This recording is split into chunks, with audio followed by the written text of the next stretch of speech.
अहमद साहब, जो ताकत का मुजाहिरा किया गया चाइना की जानिब से, जाहिर है वो सिर्फ असलहे की नुमाइश और असलहा कितना जदीद चाइना के पास है उस तक महदूद नहीं था।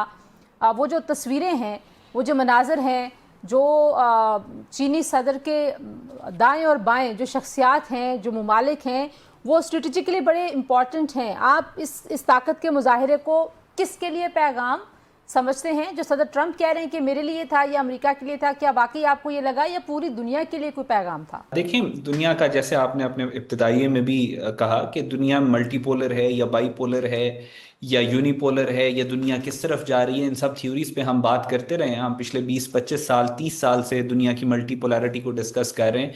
1992 में सैमुअल पी हंटिंगटन का जो क्लैश ऑफ सिविलाइजेशन का थीसिस था, वो भी मल्टीपोलैरिटी के ऊपर ही बेस करता था, और वहां से एक डिस्कशन ओरिजिनेट कर रही थी। और हंटिंगटन की भी बाकी जो उसका काम था, उसमें भी उसने प्रिडिक्ट किया था कि आने वाले 20 से 30 सालों में दुनिया मल्टीपोलर हो जाएगी। और नेचुरली होता भी ये है कि दुनिया कभी यूनिपोलर रहती है और फिर उसके फौरन बाद मल्टीपोलर हो जाती है।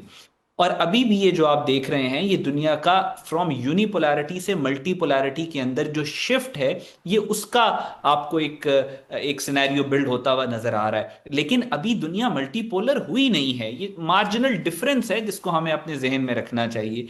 अभी भी जो दुनिया है वो अमेरिका सेंट्रिक है। चाइना और रशिया इसको compete कर रहे हैं, बहुत तेजी से दुनिया मल्टीपोलर हो रही है। चाइना, इस वक्त आपने देखा होगा कि चाइना एक एक एक पोल दुनिया का चाइना है, एक पोल रशिया है, तीसरा पोल अमेरिका है, और चौथे और पांचवें पोल्स इमर्ज कर रहे हैं। अब जो ममालिक हैं वो नए ब्लॉक्स के अंदर जा रहे हैं, नए अलाइंसेस बन रहे हैं, पूरी दुनिया आपको रीवैम्प होती हुई, चेंज होती हुई नजर आ रही है। और ये लेंथी प्रोसेस होता है, इस पे दहाइयां लगती हैं। ये प्रोसेस शुरू हो गया है, बहुत स्पीड पे है, लेकिन अभी दुनिया मल्टीपोलर हुई नहीं है। चाइना की जहां तक आप बात करते हैं, चाइना की इस वक्त जो फोकस है, जो चाइना ने इस वक्त जो अपना, जो उसने अपना पावर शो किया है, उसका जो सेंटर है वो चाइना के इर्द गिर्द, यानी रीजनल पॉलिटिक्स है। हम्म। ऑल दो वो मैसेज भी अमेरिका को भी दे रहे हैं, जैसे डोनाल्ड ट्रंप ने क्लियरली कहा, फिर उसके बाद वो वेस्ट को भी मैसेज दे रहे हैं अपने साथ, जो रशियन प्रेसिडेंट व्लादिमीर पुतिन और नॉर्थ कोरियन जो किम जोंग उन है, उनको रख के। लेकिन उनका जो फोकस है वो ये है कि साउथ चाइना सी, ताइवान, साउथ कोरिया, ये गुआम में जो अमेरिकन बेसिस हैं, हम इतनी कैपेबिलिटी रखते हैं अब कि हम उसको मैच कर सके। यानी अमेरिका की जो इनवल्नरेबिलिटी थी एशिया के अंदर, उसको चाइना टारगेट कर रहा है। लेकिन चाइनीज आर वेरी केयरफुल। नए ब्लॉक्स की बात हम अहमद साहब, ये भी हम बहुत अरसे से सुन रहे थे।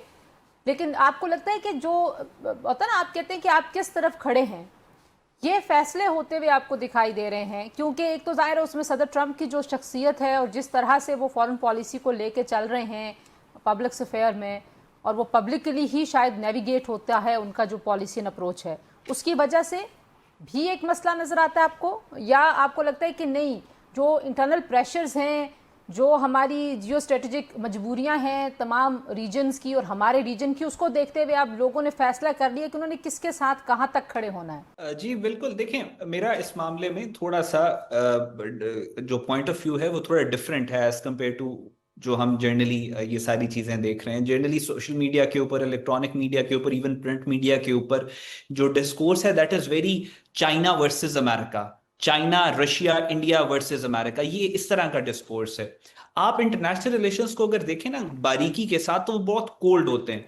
अमेरिका के अंदर एक ऐसा थॉट प्रोसेस बहुत ज्यादा पावर पकड़ चुका है, जो ये कहता है कि अमेरिका को अपनी सारी, जो उसने पूरी दुनिया में अपने टेंटिकल्स फैलाए हुए हैं, उनको समेटना चाहिए, और उसको, उस पैसे को, उस इन्वेस्टमेंट, उस रिसोर्सेज को अमेरिकन के ऊपर खर्च करना चाहिए, वरना अमेरिका टूट जाएगा। अमेरिका की जितनी रियासतें हैं उतने मुल्क बनेंगे। हम्म। और उसी को इन्होंने थोड़ा पॉलिटिसाइज करके मेक अमेरिका ग्रेट अगेन का नारा बना दिया, जिसकी बेस पे जो है डोनाल्ड ट्रंप इलेक्ट हुए हैं। टकल कार्लसन का परसों का जो इंटरव्यू था, जो उसकी वो जो सेमिनार वो अटेंड कर रहा था, उसमें भी उसने क्लियरली कहा कि हमें बाहर जो जंगें हैं, हमें जो हम अपना पूरी दुनिया के अंदर हमने अपना फैलाव किया हुआ है, हमें वापस लाना पड़ेगा, वरना अमेरिका इकोनॉमिकली सस्टेन नहीं कर सकता। तो अमेरिका के अंदर भी ये एक एक माइंडसेट मौजूद है कि हमें अब अपने आप को समेटना है पूरी दुनिया से, और उस कॉन्टेक्स्ट में आपको एक जो पॉलिटिकल रेटरिक है वो बहुत डिफरेंट नजर आएगा, लेकिन ग्राउंड रियलिटीज जो हैं वो डिफरेंट हैं। आई थिंक अमेरिका के अंदर भी इस वक्त जो डोनाल्ड ट्रंप की स्पेशली कैबिनेट है, जो भी आप बयानात देख लें या जो उनका ट्रूथ सोशल के ऊपर या उनके जो इंटरव्यूज हैं वो अपनी जगह होते हैं, लेकिन आई थिंक जो अंडरग्राउंड इनकी रिसर्चेस सामने आ रही हैं, जो इनकी पॉलिसी गाइडलाइन सामने आ रही हैं, उसमें America wants to make peace with China and Russia. वो इन ओके। दोनों ममालिक के साथ एक मिड लाइन लेके चलना चाह रहा है, और तो उसी हम कॉन्टेक्स्ट में ये ये कह चाइना सकते की हैं कि स्टेबिलिटी की तरफ जाएगा मामला, यानी कि जो राइवलरी या एक कोल्ड वॉर है वो खत्म होगी, आप ये समझते हैं? मैं ये देखें, it will be too early to मतलब कि अराइव करना किसी भी कंक्लूजन पे, क्योंकि अमेरिका के अंदर बहरहाल वो लॉबी जो जंगे चाहती है, जो इसराइल को सपोर्ट कर रही है, उसको एपैक कह लें या मिलिट्री इंडस्ट्रियल मिलिट्री कॉम्प्लेक्स की आप बात कर लें, वो बहुत पावरफुल हैं। वो चाहते हैं कि अमेरिका दुनिया में जंगे करता रहे, वो चाहते हैं कि रशिया यूक्रेन की वॉर मजीद फैले, वो चाहते हैं मिडल ईस्ट के अंदर मजीद जंगे हों, वो चाहते हैं चाइना के साथ राइवलरी हो। और दूसरी तरफ इस वक्त डोनाल्ड ट्रंप, उनकी कैबिनेट और मेक अमेरिका ग्रेट वाले जो पेट्रियट्स हैं, उनकी एक टग ऑफ वॉर चल रही है। It will be too early to say कि कौन जीतेगा, लेकिन बहरहाल जो एनालिसिस, जो सिचुएशन है वो ये है कि दोनों आवाजें मौजूद हैं। देखना ये कि कौन सी आवाज कामयाब होती है। हमने हमेशा खित्ते में अपनी जो पोजीशनिंग है वो इंडियन सेंट्रिक एक अप्रोच है, उस लेंस से हमेशा की है।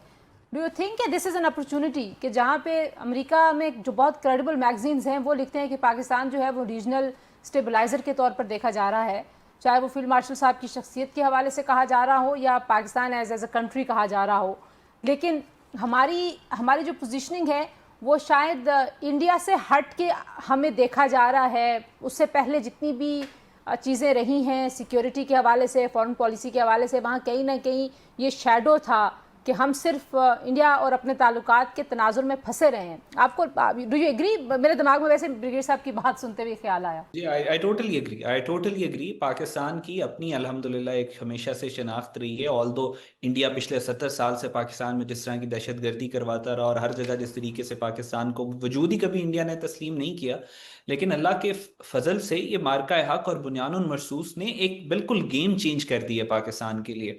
आप देखें कि ब्रिगेडियर साहब ने कहा कि हमारे फील्ड मार्शल आसिम जो थे वो इन्होंने he was the only army chief जिन्होंने मिलिट्री वो परेड अटेंड की। फिर उसके बाद डोनाल्ड ट्रंप के साथ जो इशाइया था उसमें भी तारीख में पहली दफा ऐसा हुआ है।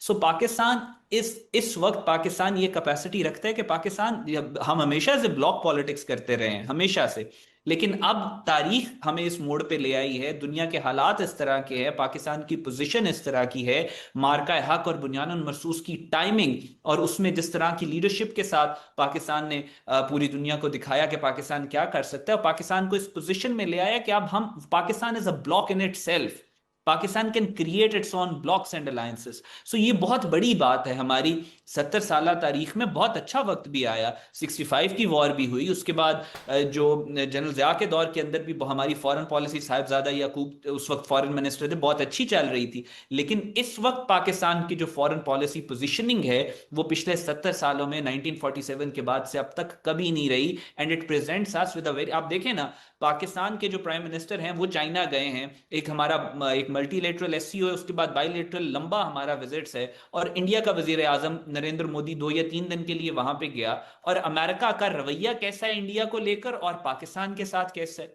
सो पाकिस्तान ने ये जो हार्ड अर्नड, ये जो हमने कुर्बानियां दी हैं पिछले 20 साल दहशतगर्दी के खिलाफ, और फिर उसके बाद मार्का हक और बुनियानुल मरसूस में जिस तरह हमने अपनी हार्ड पावर को प्रोजेक्ट किया है पूरी दुनिया के सामने, पाकिस्तान अल्हम्दुलिल्लाह इस वक्त ग्लोबल स्टेज के ऊपर पाकिस्तान की आवाज में, पाकिस्तान के फैसलों में, पाकिस्तान के अंदर क्या मामलात चल रहे हैं और पाकिस्तान क्या डिसाइड कर रहे हैं, क्या सोच रहा है, उसकी असरात और इंपैक्ट्स आपको पूरी दुनिया में नजर आ रहे हैं। ये एग्जैजरेशन नहीं है, I am just reading out what is written there.